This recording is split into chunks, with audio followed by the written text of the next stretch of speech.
చెరువులో నీటిని బయటకు వెళ్లకుండా చేయడంతో కట్ట తెగి తమ పంట పొలాలు మునిగాయని, విద్యుత్ స్తంభాలు నేల కొరిగాయని రైతులు ఆందోళన వ్యక్తం చేశారు.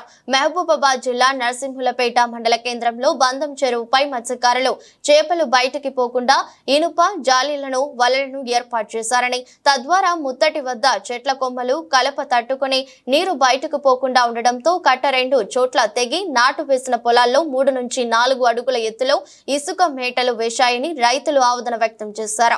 తమ పంట పొలాలు సుమారు 150 ఎకరాలలో పూర్తిగా కొట్టుకుపోయాయని, విద్యుత్ స్తంభాలు నేల కొరిగాయని తెలిపారు. స్థానికంగా ఉన్న రెవెన్యూ, వ్యవసాయ శాఖ అధికారులకు సమాచారం అందించినా పట్టించుకున్న నాదుడు లేరన్నారు.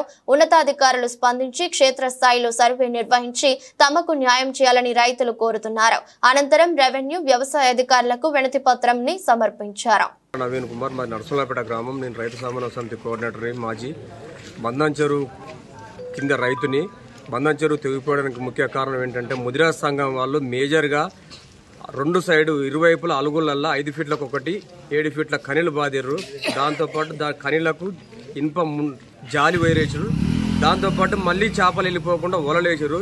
వలలు 2 వైపులా వేయడం వల్ల ఇరువైపులా చెత్త చెదారము కట్టెలు అవి తట్టుకోవడం మొత్తం ఇబ్బంది అయి గోడ కట్టినట్టు అయిపోయి మొత్తం ఓవర్ఫ్లో అయిపోయి చెరువు కట్టకు 2 వైపులా 2 దగ్గర గండ్లు పడ్డాయి.